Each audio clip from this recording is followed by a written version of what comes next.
for another 5-minute murder. I'm going to select a card here. See who we get. Sorry, I'm a day late. It's Saturday. And, it's Saturday. It's good. I am not at a convention this weekend. I actually don't have any conventions until February. It's crazy. Busy. But it's nice to have a little break in the action and to be able to catch up on some things. I've got a lot of projects out there going right now. My book, True Crime Myths and Legends, will be coming out in April. There may be a name change because I got picked up by a publisher. So we might change the name of the book. The cover will probably change. But anyway, it should be out in April. I also have a new game that's coming out, The Profiler. It is a social deduction game based around criminal investigations and different actual killer profiles. So I was working on that this morning.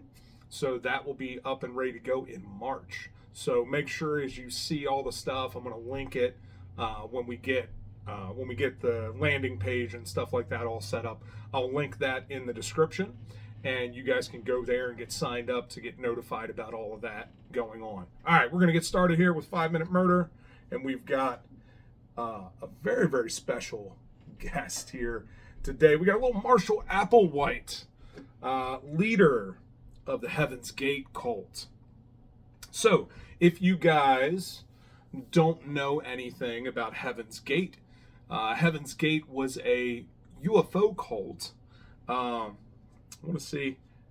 We've got on the new cards, we have a little QR code that'll take you to where you can learn a little bit about them.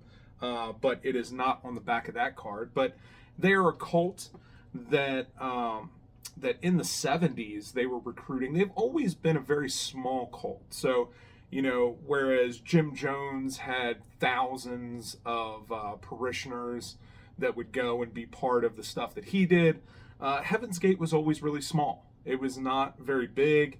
There were over 100 people that eventually committed suicide to get on the lovely UFO following the Hale-Bopp comet and to go to a higher plane. But when they started out, they were very small. They were going to different libraries and stuff and having events where they talked about trying to get people to sign up.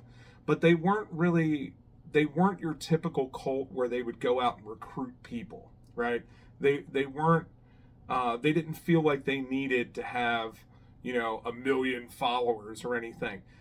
So from that standpoint, it's fascinating. And the followers that they did have were very, very intelligent people, right? They were, very educated, very smart.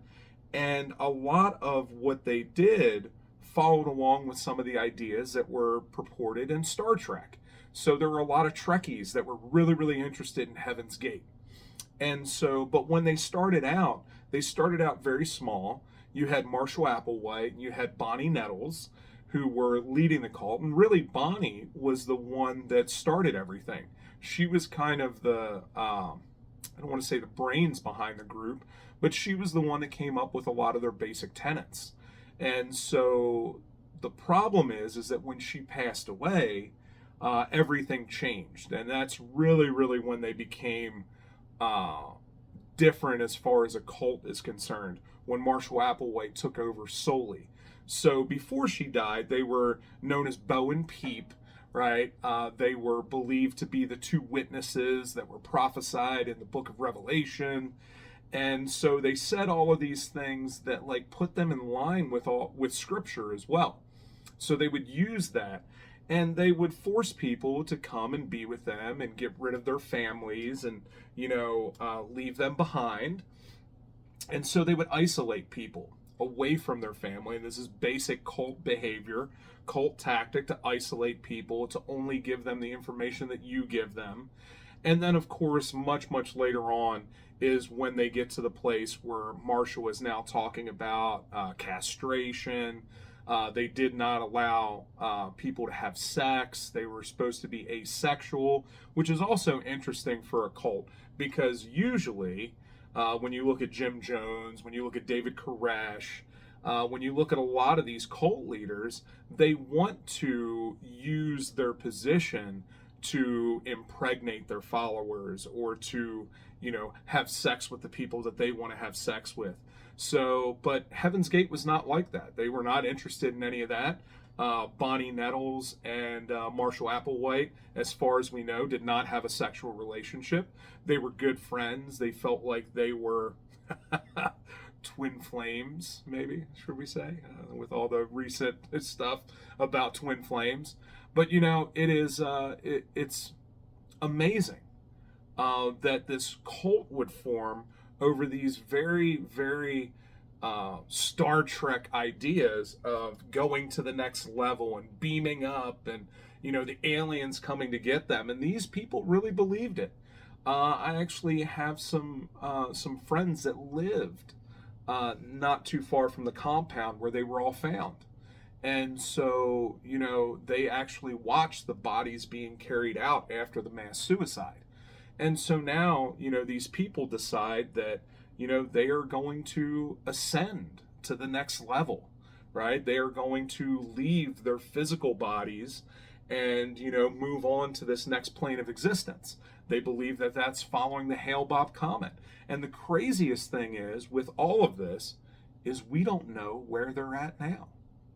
Did they actually make it? Were they right? Was Marshall correct?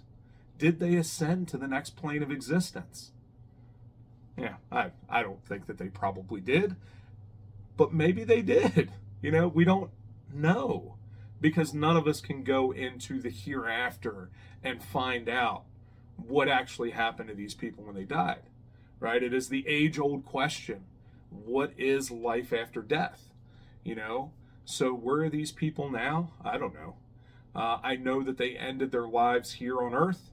I don't believe that they probably made it on the UFO that was following the Hale-Bopp comet, but who knows? Maybe they did. Maybe they were right all along. But it is a fascinating, fascinating idea. And of course, even now, their website is still up. There are 2 members that still manage the website. They have, I don't know, probably 5 people that actually follow the Heaven's Gate tenets now. But yeah, you can go and check it out. I think it's heavensgate.org. You can get all kinds of bumper stickers and away team patches. You can even go and buy the actual Nikes that they wore when they took the lace pudding, and buy them now for about $700 a pair, right? Because they are a super, super cult artifact now. Nike stopped producing them, and if you can find them, it might be a great investment for a nice little shadow box up on your wall. But yeah, there you go. There is Marshall Applewhite, Heaven's Gate, Bonnie Nettles. Crazy, crazy story. Little 5-minute murder. Y'all have a great week. Make sure you tune in to all the other stuff that I have. And yeah, I will see y'all soon.